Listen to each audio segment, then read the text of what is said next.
So we all have that friend, the one who always gets the top jobs, the best dates, the free upgrades on every flight. Maybe they're charming. Maybe they're lucky. Maybe they gesture with their hands in a way that exudes confidence. But more often than not, they just learn how to market themselves. If you run a business, you probably have some experience with marketing, but mastering it is well worth your time. Today, we're gonna learn from a world-class marketer who's built $1 billion brand from the ground up. And we're gonna follow some rising entrepreneurs who are learning the ins and outs of branding, digital marketing, and social media. This is American Express Business Class.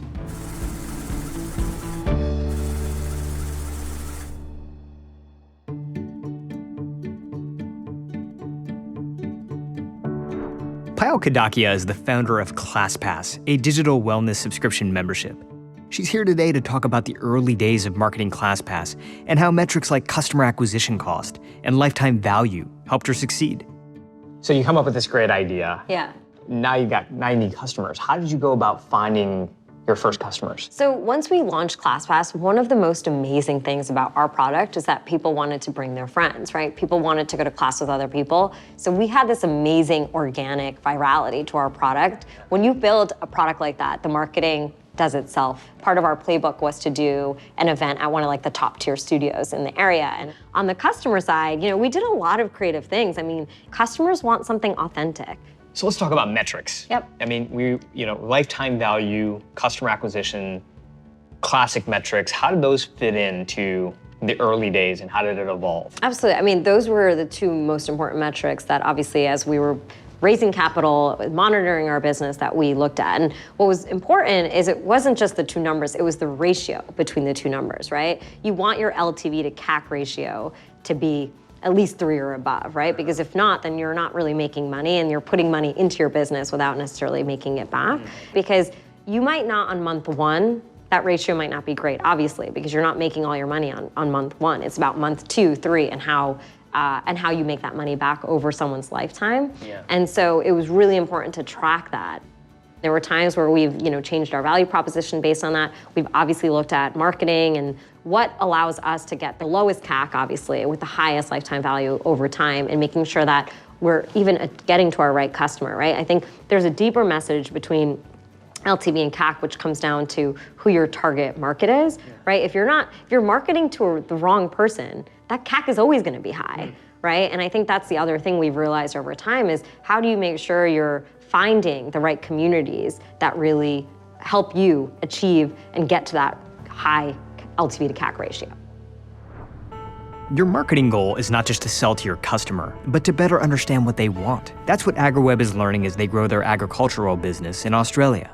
I'm a 5th generation livestock producer based out in northern South Australia. So, I've always been really passionate about agriculture, but particularly around innovation and, finding ways to do things better. When we look at how most farmers are running their business, they're literally doing it with a pencil and paper notebook that sits in their top pocket. So for AgriWebb, we solve that with software, right? And so we provide a tool that allows farmers to now pull out their smartphone and, run their business off a mobile app. So by digitizing on-farm production, we're developing efficiencies on-farm that will solve the hunger problem with sustainably produced food. As confident as Justin and Kevin are in their product, they realize that the real challenge is in how they market it. They know it's a matter of building trust. The whole concept here was empathy. AgriWebb had to connect with what the farmer was feeling in the pasture. For AgriWebb, good marketing means building a respected brand at the local level.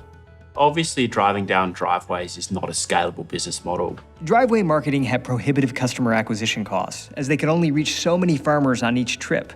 To find their customers more efficiently, they would have to embrace digital marketing. So by unlocking and leveraging social media and webinars, we were able to better connect with our customers on a scalable way and also encourage feedback. By just changing the way we present it. So it's not just about AgriWebb, right? It's about how we're bringing technology and innovation to the industry, and we're bringing in all of the leading collaborators and leading best practice vendors out there to then educate. And the feedback we got from the farming community was amazing. Successful marketing efforts don't come from talking at your customers. They come from talking with them. Having direct conversations with farmers did more than help AgriWebb boost sales. It also informed their product development. we aimed to talk about what kind of benefits they were getting from using the software. So that was marketing and product development at the same time, which is ultimately the holy grail of a scalable business. Clearly, there's a lot to consider when you're thinking about trying to reach customers. There's no checklist that's going to suit everybody. It's really about honing your individual brand, then experimenting to see what marketing techniques are effective and scalable. Like AgriWeb, it takes some testing and learning to land on a winning approach, but it's important to lead with authenticity, which Pio uses as her guidance towards success. Listen to your customers. If you have a strong community, let them help you tell your story. And then dig into the data. Understanding metrics like customer acquisition cost and lifetime value will help you design a marketing strategy that's both winning and effective. So I'll see you next time.